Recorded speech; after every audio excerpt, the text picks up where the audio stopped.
ॐ अखण्डमण्डलाकारवक्त्रं जयनचराक्षरं तत्पदं दर्शितं जयन तस्मै श्रीगुरुवे नमः।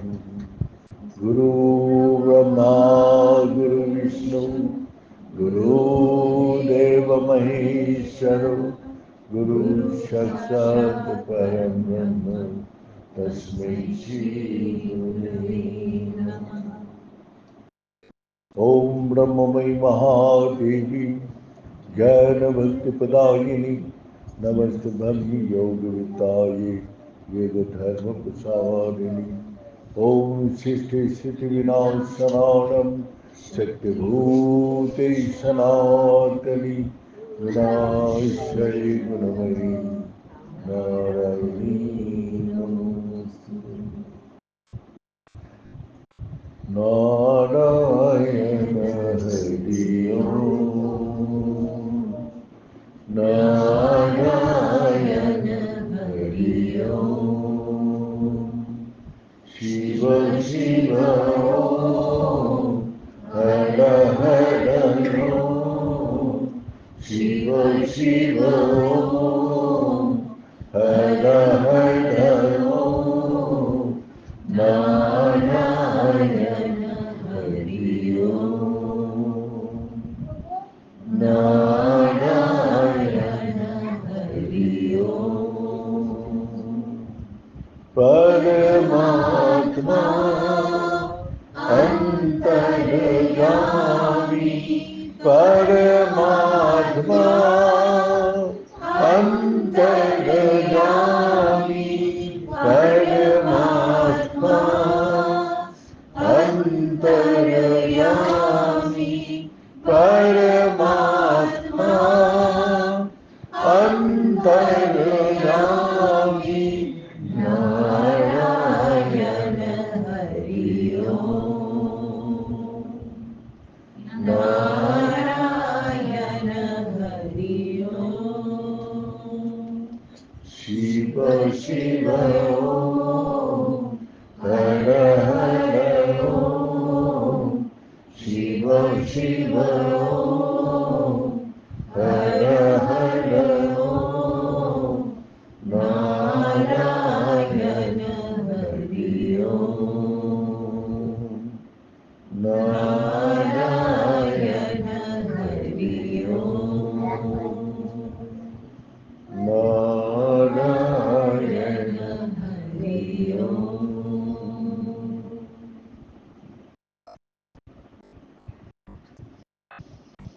श्रद्धावान लभ्यते ज्ञानम। इस संसार में श्रद्धा एकमात्र ज्ञान को प्राप्ति कर सकते हैं। श्रद्धा किसको बोलते हैं? श्रद्धा 100% विश्वास और उसी में निष्ठा, इसी का नाम श्रद्धा है। तो ऐसी हम लोग संसार में हर जगह देखता हूँ, जो रामकृष्ण परमहंस जी बोलते हैं, एक पंडित हर रोज भागवत पाठ करते हैं और काफी भक्त लोग आते हैं सुनने के लिए, लेकिन एक दूधिया उसको हर रोज दूध देने आते हैं। पंडित बोलते हैं 6 बजे दूध दे जाओ, हम पाठ में चला जाता हूँ, तो 7 बजे से 10 बजे तक पाठ करना पड़ता है भागवत पाठ। दूधिया बोलते हैं मैं 5 बजे आ जाता हूँ, लेकिन नाव पार करती नहीं, इसीलिए मैं 7 बजे दूध लेके आता हूँ। उसने बोला हिसाब करके पैसा ले जाओ। तो इसी प्रकार जब गया तो पंडित जी अपना भागवत पाठ कर रहे थे और साथ हजारों आदमी बैठ के सुन रहे थे। और पंडित जी एक बात उस समय बोल रहे थे, हरि का नाम लेने से भव नदी पार हो जाती। तो दुधिया थोड़ा बात सुन के यही बात उसको याद रह गया और वही रटते रटते घर चला गया। सुबह जब आया तो नदी किनारे में बैठा हुआ था। अचानक उसको ये इस बात को याद आया, अरे हरि का नाम लेने से नदी पार हो जाते, वो कुछ नहीं जानते हैं हरि कौन है, और पार हो जाते हैं। तो इसी प्रकार पूर्ण विश्वास से हरि का नाम ले लेते। अब हरि का नाम लेते हुए उसने नदी में कदम रखा, तो पूर्ण विश्वास का सब जब वो नाम लेते हैं तो भगवान उसको पैर को डूबने नहीं दिया। वो पानी का ऊपर चलते हुए उस पार चला गया। जाके उस समय पंडित जी तैयार हो रहे थे, 6 बजे उसको दूध दे दिया। तो पंडित जी बोला, हमने आपको डांटा इसीलिए आज सही टाइम पर दूध आ गया। तब काफी भक्त लोग भी भीड़ हो रहे थे पाठ सुनने के लिए। बोले नहीं पंडित जी, ये तो आपका गलती है, आपने अगर पहले ही बोल देता हरि का नाम लेने से नदी पार हो जाते, तो मैं तो हर रोज आपको यही दूध देके चला जाता। तो पंडित जी बोलते हैं, दिमाग तेरा खराब है, हरि का नाम लेने नदी पार होते हैं। सारी भक्त लोग आए सुनने के लिए, बोले तेरा दिमाग खराब है, हरि का नाम लेके नदी पार होते हैं। तो आपका विश्वास किसी का नहीं है। पाठ करने वाला, पाठ पूजा करने वाला, बोले पंडित जी 60 साल से यही भागवत पाठ और पूजा कर रहे, तो पंडित जी का विश्वास तो बहुत है। सुनने वाला 12 साल से सुन रहे, ये लोग का विश्वास बहुत है। अब तू एक दिन आके सुना जब हरि का नाम लेके पार हो जाते, बोले मैं पार होके आया, और भी दृढ़ विश्वास, उसका अंदर दृढ़ विश्वास है, बोले मैं तो पार होके आ भी आया, आप लोग कैसे झूठ बोल रहे? बोले तो दिमाग खराब है, जो पंडित जी बोल रहे हैं हरि का नाम लेकिन नदी पार हो सकते, कभी नहीं हो सकते। पाठ सुनने वाला भी बोल रहे, तो हम जो काम कर रहे हैं उससे हमको विश्वास नहीं मिल रहा है, तो वो ज्ञान नहीं है, वो अज्ञानी है। कितना भी पूजा पाठ करे, अगर विश्वास नहीं है तो उससे कोई भी फल नहीं मिल सकता। सुनने वाला जो सुन रहे हैं, अगर उसके हृदय में विश्वास नहीं है तो वो कोई भी फल प्राप्त नहीं कर सकता। और जिसका दृढ़ विश्वास है वो सब कुछ को पार कर सकते हैं। तो इसी प्रकार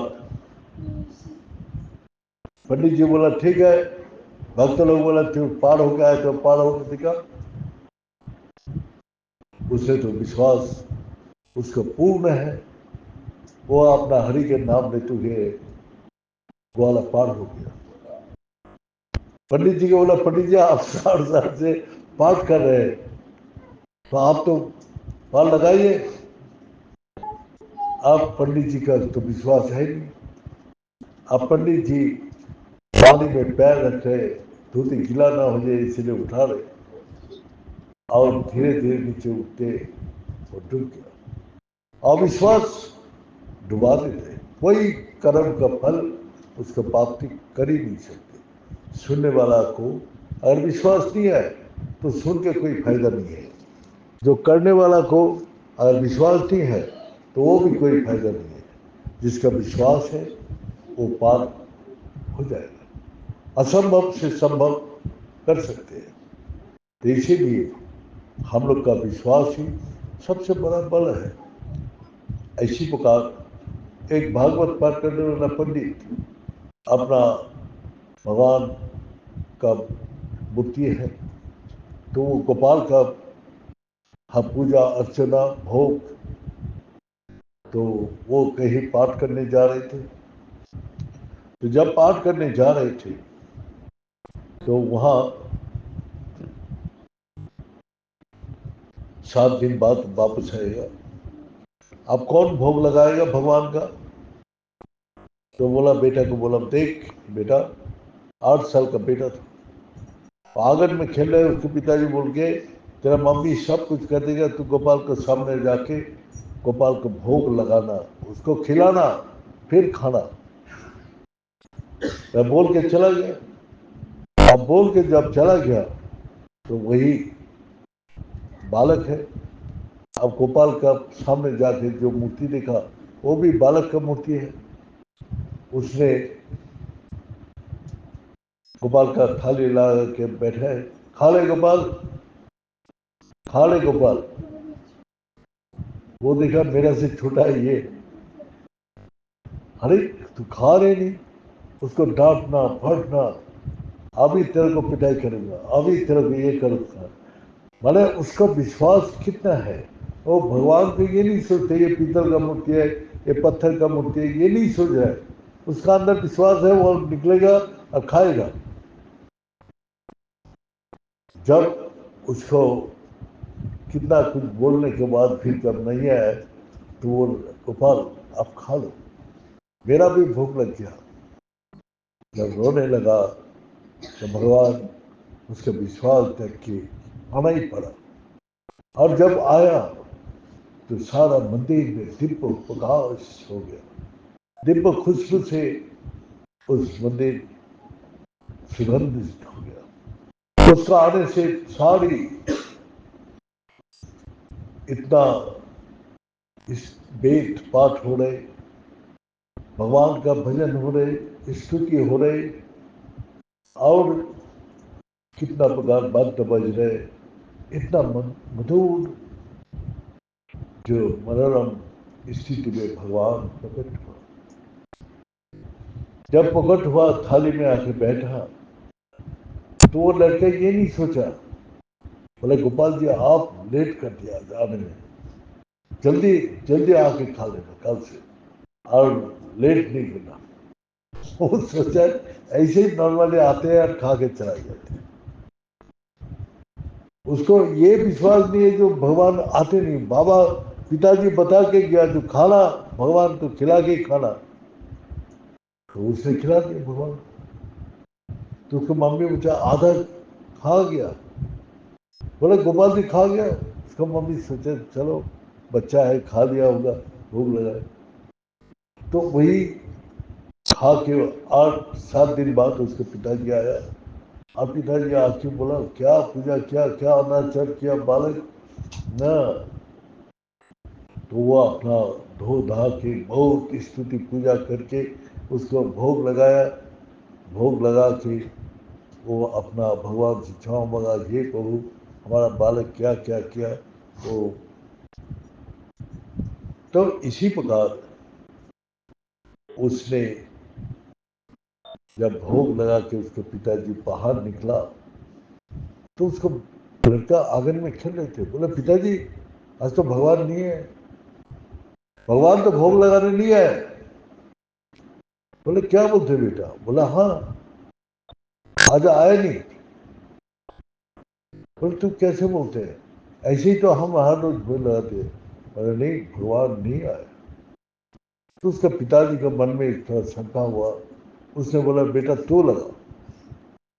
उसने क्या, उसको तो सरल विश्वास है, सरल विश्वास बोलते हजारों जन्म का तपस्या से सरल विश्वास होता है। बहुत ही जन्म का बाद भगवान में इतना सरल विश्वास होता है। तो वही विश्वास से वो पुकारा। जब आया उसके पिताजी बाहर से देख रहे, सारे मंदिर में दिव्य प्रकाश से फैल गया, सुगंध से फैल गया, अलग अलग स्तुति वेद पाठ बंद बच रहे। भगवान प्रकट हुआ और उसके प्रसाद खा के चला गया। तो उसके पिताजी देख के मेरा इतना दिन का परिश्रम बेकार हो गया, क्या नहीं था, सब कुछ करते हुए भी विश्वास, विश्वास ना होने का कारण उसको भगवान के विषय में कोई ज्ञान नहीं। इसीलिए बोलते श्रद्धावान लभते ज्ञानम। इसी प्रकार आज संत के साथ, एक दिव्य महापुरुष के साथ हजारों संत रहते थे और हजारों संत बोलता था गुरु जी अब जो बोलेंगे मैं करने के लिए तैयार है। बोला हमारा आदेश निर्देश पालन करने के लिए तैयार है? बोला हाँ गुरु जी, अगर आप सिर काट के चढ़ा रहे बोले मैं कट के चढ़ा दूंगा, लेकिन बोले ठीक है। एक दिन जंगल से जा रहे थे, अचानक देखते एक सड़ा हुआ गला हुआ मुर्दा पड़ा हुआ, उसके ऊपर कपड़ा डाल के उसने बोला देखो तुम जो हमारा आदेश और निर्देश को पालन करने के लिए तैयार है, ये मरा हुआ शौक का मीट खाओ। सब सिर झुका दिया, सबने सिर झुका दिया। बोला आज ही गुरु जी का दिमाग खराब है, मरा हुआ वो गल गया, सड़ गया, कीड़ा पड़ गया, उसका मीट खाने के लिए बोले। तो फिर उसका अंदर से भी एक लड़का निकाल गया। बोले गुरुदेव नाम क्या? बोले कहां से खाना है? बोले कमर से। उसने गुरुदेव को प्रणाम करके दिया, आग बंद कर लिया और बीच से कपड़ा उठाया, हाथ जैसे डाला तो देखा अंदर कोई मरा हुआ शौक कुछ भी नहीं पड़ा हुआ है। वहां फल मिठाई और सुंदर सुंदर पुष्प रखा हुआ। सारी सन हजारों सन जिसे सब छोड़ के सब कुछ समर्पित कर दिया, लेकिन विश्वास पूर्ण रूप से नहीं है। ना होने का कारण उसका मन में संशय उसको वहां ही रोक देते, आगे नहीं जाने देते। तो वही एक संत निकला जो हजारों सूरज के मापी प्रकाश। उसने बोला क्या क्या? बोले मैं तो कुछ किया नहीं, मेरा विश्वास गुरु का ऊपर है, गुरु जी जो बोला है मैं वो करना है और कुछ नहीं जानता। मंत्र मूल और गुरु वाक्यम, जो गुरु जो बोला है वो करना है। और जब मैंने किया उसके बाद गुरु जी क्या क्या है मेरे को पता है। तो विश्वास के साथ जब हाथ दिया तब उसमें सब कुछ।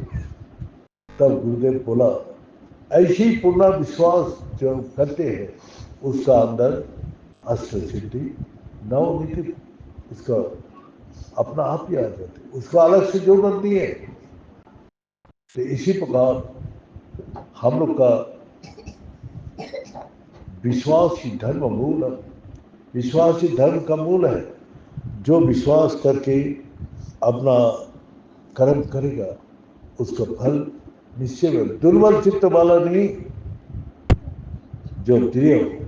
भगवान इसी में बोल रहे तेषम तंत्रगत पापम जारणम पुण्य कर्मणम ते दंडर महो निर्मुक्ता भजन तमाम देव रूपे कौन भजन कर सकते जिसके मन में कोई दंड नहीं है, जो मोह से मुक्त है वही मेरे को दृढ़ रूप से भजना कर सकते। भगवान गीता में अर्जुन के ही बोले।